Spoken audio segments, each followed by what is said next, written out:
Bonow, I'd love to hear your thoughts about the sort of breathtaking trials of TAVR versus SAVR in low-risk patients.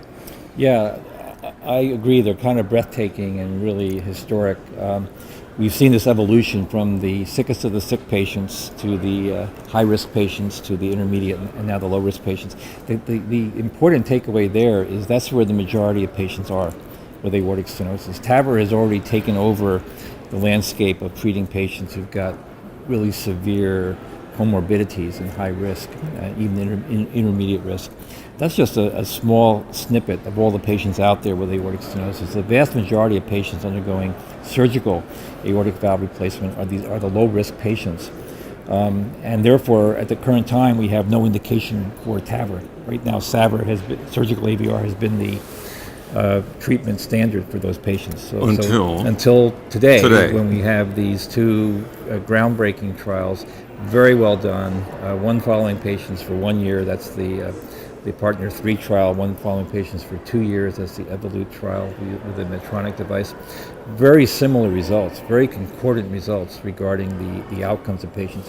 These are low-risk patients, and therefore a signal of mortality after replacement of the valve, whether surgical or transcatheter, is not the message, because the mortality rates are quite low in these patients, but the other endpoints of stroke being reduced with TAVR compared to surgical AVR. Importantly, repeat hospitalizations dramatically reduced. That was the primary endpoint of the Partner trial, the secondary endpoint of the Evolute trial, but both, again, very concordant. And then very interesting other things. In the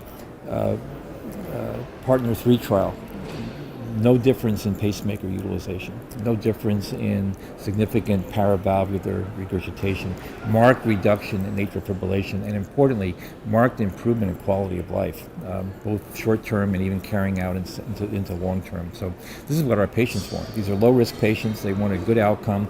Not only important reduction in things like mortality and stroke, but also improvement in quality of life.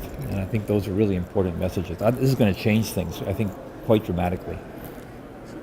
Nobody's excited about the prospect of having their chest cracked open, so who will be left for surgery? Yeah. So the other aspect of these trials is being lower risk patients. They're also younger and had fewer comorbidities. So again, most of our patients who require aortic valve replacement are in this ballpark of 65 years old and older, but there are younger people.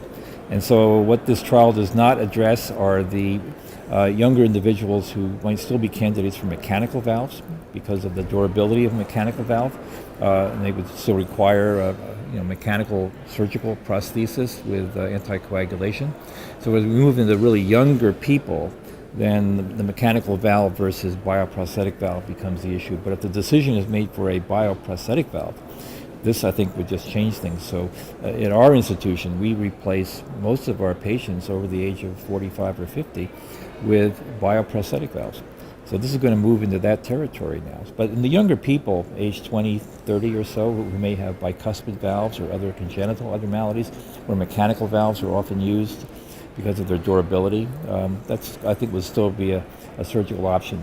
And of course, the other aspect of this that was not addressed in either trial, because they excluded patients with bicuspid valves, is that moving into a lower risk, younger population, you're going to encounter many patients with bicuspid valves. Until we have good trial data, randomized data, demonstrating that the outcomes could be similar with a bicuspid valve as what we've seen today with tricuspid valves, I think bicuspid valves are still going to be somewhat uncertain. Although we also saw data from the TVT registry today from Dr. Macker showing very good registry data that the clinical outcomes and the hemodynamic performance of a transcatheter valve in a patient with bicuspid aortic valve disease are equivalent to what you can achieve with tricuspid valve disease. So this is moving, I think, to really important areas as we're talking about the younger, lower risk individuals where we're going to encounter a lot of bicuspid valves. Do you think there needs to be a randomized trial in those young bicuspid patients? Well, once you ask that question, the answer is always yes. We really want evidence. Registries are good, But registries are indeed registries. So there's always issues regarding data capture and adjudication of the patients and the adjudication of the events. So I think a good randomized trial would seal the deal in terms of bicuspid valves. Well, exciting times. Really, Thanks very much. much.